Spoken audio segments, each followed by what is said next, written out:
அன்பிற்கு இனிய நண்பர்களுக்கு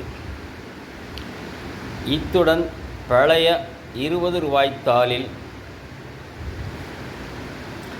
ரிசர்வ் பேங்க் கவர்னர் கையெழுத்து அமைந்து உள்ளதை பாருங்கள்.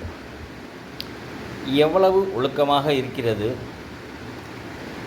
அவர் வாழ்ந்த காலங்களில் நேர்மையாகவும் இருந்திருப்பார், சுதந்திரமாகவும் இருந்திருப்பார், சந்தோஷமாகவும் இருந்திருப்பார்.